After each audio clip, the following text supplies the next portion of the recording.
सर्वनाम, बोलना नहीं। सर्वनाम यानी सबका नाम। इसका अर्थ क्या होता है? इसका शाब्दिक अर्थ होता है, शाब्दिक अर्थ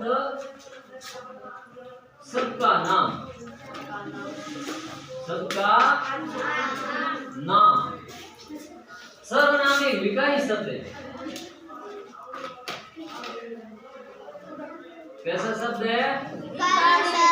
विकारी शब्द है, क्योंकि इसमें परिवर्तन कर सकते हैं, इनके शब्द में परिवर्तन कर सकते हैं। विकारी शब्द वे होते हैं जिसके लिंग वचन में परिवर्तन कर सको, बहुवचन बना सको, स्त्रीलिंग पुल्लिंग के शब्दों के लिए अलग से उनको उसमें बदलाव कर सकते हैं, वे विकारी शब्द। सर्वनाम शाब्दिक अर्थ सबका नाम और इसके भेद। सर्वनाम के प्रमुख सभी भेद, सभी भेद 6 होते हैं। कितने होते हैं? 6। कौन कौन से? पर्सनवाचक सर्वनाम,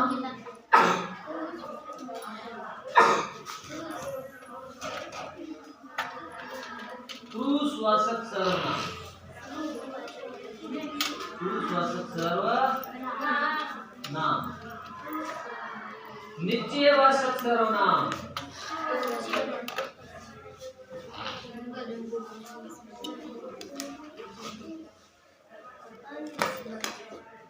अनिश्चयवाचक सर्वनाम,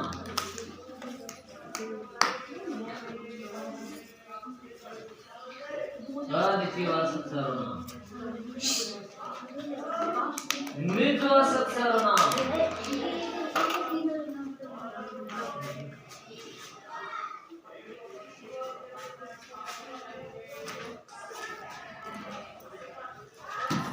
छठा है संबंधवाचक सर्वनाम।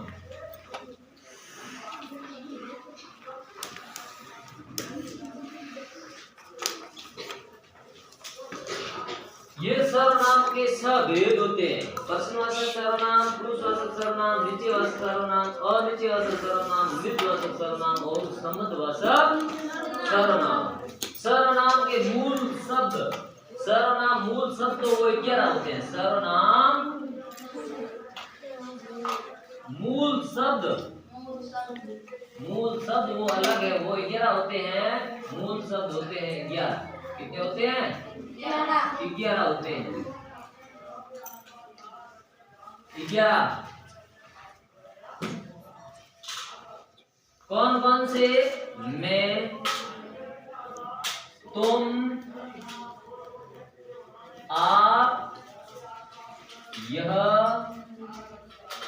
वह, जो, सो, कौन, कोई, कुछ,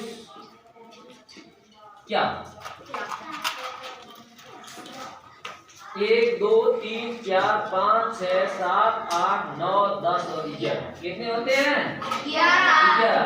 ये मूल सर्वनाम शब्द तो 11 होते हैं, लेकिन सर्वनाम के भेद पूछ ले तो ये 6 होते हैं।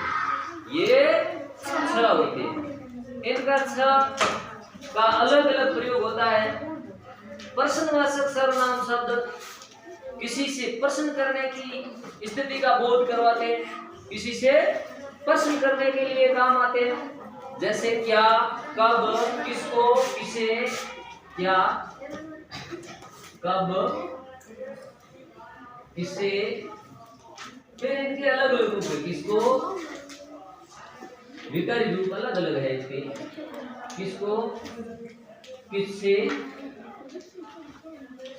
क्यों आदि और भी कई। पुरुषवाचक सर्वनाम जो पुरुषों के लिए काम आते हैं। किसके लिए काम आते हैं?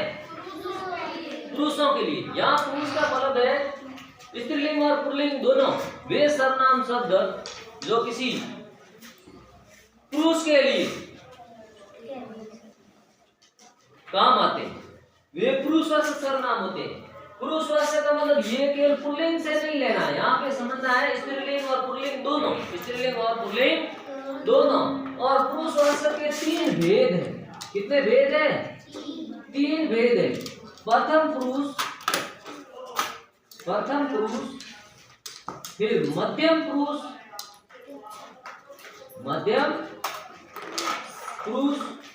और अन्य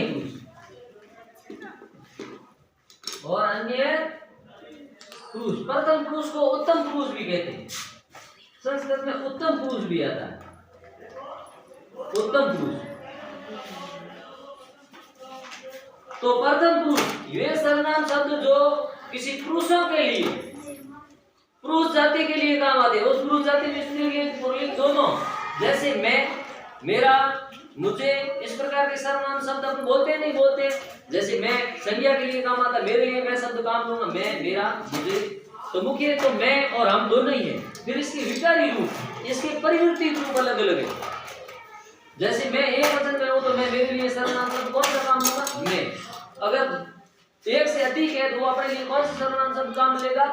हम। लेकिन इनकी फिर विकारी रूप यानी परिवर्तित रूप, परिवर्तन करके बहुत शब्द है। जैसे मैं, मेरा, मुझे, मुझको, मुझसे, इस प्रकार कई। इसमें मुख्य तो मैं, मुख्य क्या है? मैं और हम, और हम ये दोनों शब्द है।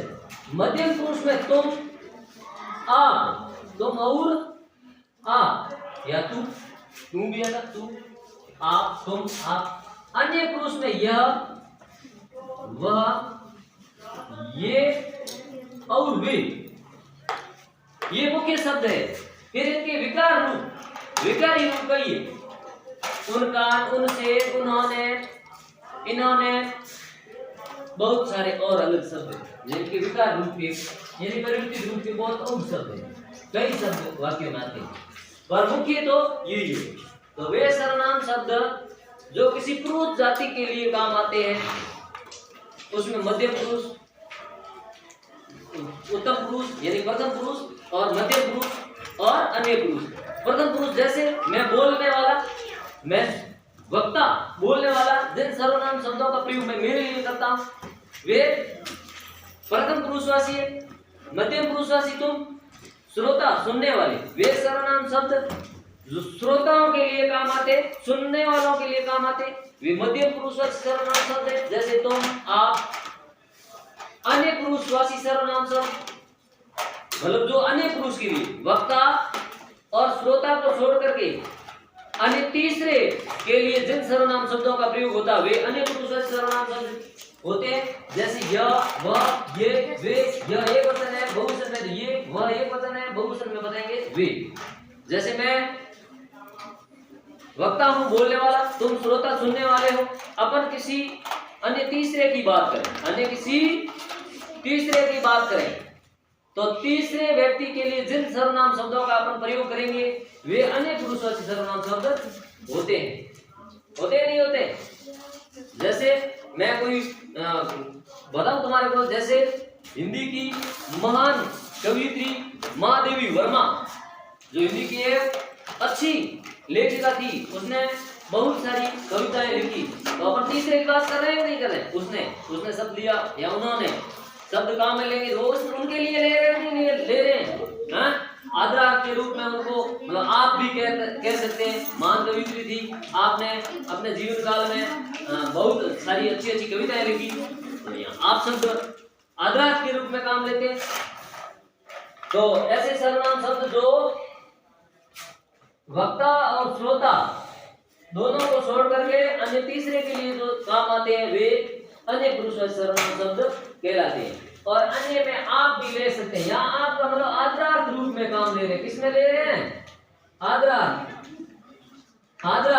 और आप सर्वनाम शब्द को प्रयोग अन्य पुरुषवाची में भी ले सकते हैं। अन्य पुरुषवाची सर्वनाम शब्द होता है ना, इसमें भी आप शब्द का शब्द पर काम में लेते हैं।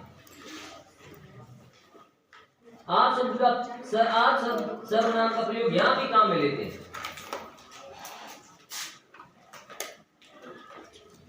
जैसे मैं वक्ता, श्रोताओं के लिए काम में लिए, सुनने के लिए, सुनने वालों के लिए कि आप खड़े हो जाओ, अब तुम खड़े हो जाओ, तो तुम खड़े हो जाओ, यहाँ तो कहे वो तुम मैंने आदर रूप में नहीं लिया, मेरे छोटों के लिए काम किया, मेरे से बड़े हैं या बराबर वाले हैं उनको आदर सम्मान देने के लिए तो कहेंगे आप खड़े हो जाओ। क्या कहेंगे? आप खड़े हो जाओ। और अन्य पुरुषवाची सर्वनाम में भी जैसे किसी अन्य पुरुष तीसरे की बात करते हैं, जैसे भारत के प्रथम प्रधानमंत्री पंडित जवाहरलाल नेहरू थे। आप बहुत महान व्यक्तित्व के धनी थे, अपने कार्यकाल में अच्छे नेक कार्य आपने किए। यहाँ आप शब्द काम में लिया। अन्य पुरुषवाची अपन जो बात कर रहे हैं प्रधानमंत्री को आज अपने सामने थोड़ी अपन मिलकर तीसरे की बात कर रहे हैं, नहीं कर रहे। यहाँ आप शब्द काम में लिया। यहाँ आप शब्द किस लिए काम में लिया? बोले आदर देने के लिए, उनको आदर देने के लिए। और आप सर्वनाम शब्द को प्रयोग निजवासी सर्वनाम शब्द में भी हुए। बताएं खत्म हमें ये पढ़ते पढ़ते आएंगे यहाँ तक आएंगे तब निजवासी सर्वनाम शब्द में आपका प्रयोग कैसे होता है। दूसरी बात, यहाँ निश्चयवाची सर्वनाम वे सर्वनाम शब्द जो किसी संज्ञा किसी व्यक्ति की निश्चित स्थिति का बोध करवाते हैं, निश्चित स्थिति का बोध करवाते हैं, वे निश्चयवाची सर्वनाम शब्द होते हैं। जैसे यह पुस्तक है, यह पुस्तक है। उदाहरण के तौर पर तीसरा यह पुस्तक है, तो यह निश्चित करवा दिया कि सर्वनाम यह बताता है कि यह पुस्तक है, दूसरा कुछ नहीं है। निश्चित स्थिति को बोध करवा है। संज्ञा या सर्वनाम की निश्चित स्थिति को बोध करवाता है। ये वह, जैसे वह खिलाड़ी है, तो स्थिति को निश्चित बोध करवा दियो कि वो खिलाड़ी है, दूसरा कोई नहीं है, वो खिलाड़ी है। वे सर्वनाम शब्द जो किसी संज्ञा की स्थिति की निश्चितता को बोध करवा, क्या वो बोध करवाए? निश्चितता को बोध करवा दे। जैसे वह यह बता दिया कि यह पुस्तक है, तो यह पुस्तक ही है, दूसरी संज्ञा नहीं है, एक संज्ञा को बोध करवाए। वह खिलाड़ी है, तो वो खिलाड़ी है, दूसरा कोई व्यक्ति नहीं है। संज्ञा की स्थिति को निश्चित बोध करवा दियो कि वो वही है, खिलाड़ी है तो खिलाड़ी है, दूसरा अन्य नहीं है। अनिश्चयवाचक सर्वनाम, अनिश्चयवाचक सर्वनाम शब्द क्या होता है? अनिश्चयवाचक सर्वनाम शब्द वो होता है जो किसी संज्ञा या सर्वनाम संज्ञा की अनिश्चित स्थिति को बोध करवा। सर्वनाम शब्द के काम में लेते हैं अपन, संज्ञा के लिए काम में लेते हैं, लेकिन कोई संज्ञा होने की अनिश्चितता की स्थिति को बोध करवाओ, निश्चित को नहीं है, निश्चित नहीं होता है। जैसे मैंने कह दिया कोई आ रहा है, कोई आ रहा, अब आने वाली कोई संज्ञा है। उदाहरण के तौर पर कोई आ रहा है, कोई आ रहा है, आ रहा है, अब आने वाली कोई तो संज्ञा है कि नहीं है? अब निश्चित स्थिति को कोई पता नहीं, अनिश्चित स्थिति को पता नहीं कौन आ रहा है, पता नहीं कौन आ रहा है, कोई पता नहीं। तो यहाँ ये कोई अनिश्चित सर्वनाम है, अनिश्चित वाचक सर्वनाम है। जैसे मैंने कह दिया कुछ पढ़ा है, कुछ पढ़ा है, क्या पढ़ा पता नहीं, पढ़ा है वो कोई वस्तु है, संज्ञा है, पर स्थिति को निश्चित अपने पता नहीं है क्या पढ़ा। तो यहाँ ये कोई कुछ, ये सर्वनाम शब्द अपने अनिश्चित स्थिति को बोध करवा, कोई संज्ञा की अनिश्चित स्थिति को बोध करवा है, इस कारण ये अनिश्चयवाचक सर्वनाम शब्द है। अब निजवाचक सर्वनाम शब्द, निजवाचक सर्वनाम शब्द वे सर्वनाम शब्द जो वक्ता आदरार्थ रूप में न होकर के स्वयं के लिए प्रयोग करता है, वे सर्वनाम शब्द, मतलब यहाँ आप सर्वनाम शब्द को भी प्रयोग है। आप सर्वनाम, बस सुनो, यहाँ निजवाचक सर्वनाम शब्द वे सर्वनाम शब्द जो वक्ता स्वयं के लिए काम में ले रहा है, और इसमें आप सर्वनाम का भी प्रयोग होता है। आप सर्वनाम शब्द को 3 जगह पर प्रयोग हो रहा है। कहाँ पे कहाँ हुआ देखो, मध्य पुरुषवाची में ही आप सर्वनाम शब्द को प्रयोग हुआ, अन्य पुरुषवाची सर्वनाम शब्द में भी आपको प्रयोग हुआ। आपका प्रयोग हुआ नहीं हुआ? और ये निजवाचक सर्वनाम शब्द में भी आपका प्रयोग हो रहा है, हो रहा है नहीं हो रहा है? इसमें फर्क ये है, यहाँ आप शब्द आदरार्थ रूप में, जब वक्ता श्रोताओं के लिए आदर देने के लिए आप शब्द को प्रयोग करें तो वो मध्य पुरुषवाची सर्वनाम आप शब्द कहलाएगा। जब वक्ता और श्रोता दोनों छोड़ करके आप सर्वनाम शब्द आदरार्थ के रूप में किसी अन्य तीसरे के लिए प्रयोग में लेते हैं तो वो आप अन्य पुरुषवाची सर्वनाम शब्द कहलाएगा। यहाँ आप सर्वनाम शब्द जब वक्ता आप सर्वनाम शब्द का प्रयोग आदरार्थ रूप में न होकर के स्वयं अपने लिए आप शब्द का सर्वनाम शब्द का प्रयोग करेगा तो वो आप सर्वनाम शब्द किस भेद में चला जाएगा? निजवाचक सर्वनाम शब्द के अंदर चला जाएगा। जैसे वाक्य देखो, और निजवाचक सर्वनाम की परिभाषा दी है कि वे सर्वनाम शब्द जो कर्ता या वक्ता मतलब खुद के लिए काम में ले, कोई कार्य करने के लिए स्वयं के लिए काम ले रहा है, वह आप सर्वनाम शब्द निजवाची सर्वनाम शब्द हुए कहलाते हैं। जैसे उदाहरण के तौर पर देखो, वाक्य लिख रहे हैं आप, जैसे मैं स्वयं कार्य करूंगा, तो मैं स्वयं ये निजवाची सर्वनाम शब्द है। मैं स्वयं जो शब्द है ये निजवाची सर्वनाम शब्द है। जैसे मैं या वह आप ही जाएगा, वो आप ही जाएगा, तो यहाँ आप शब्द मतलब वो खुद किसी के लिए काम ले रहे हैं, वो आप ही यानी वो खुद जाएगा, तो यहाँ आप सर्वनाम शब्द है जो निजवाची सर्वनाम शब्द है। स्वयं, खुद, आप, अपने आप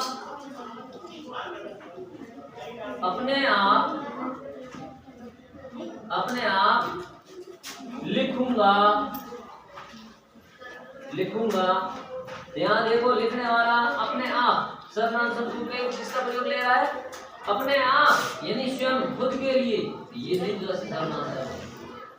संबंधवाची सर्वनाम शब्द जो इनके दो शब्द जो और सो, जो और सो, जो दो संज्ञाओं को जोड़ने का काम करते हैं। एक बार बंद कर दो क्लास का लेना क्लास।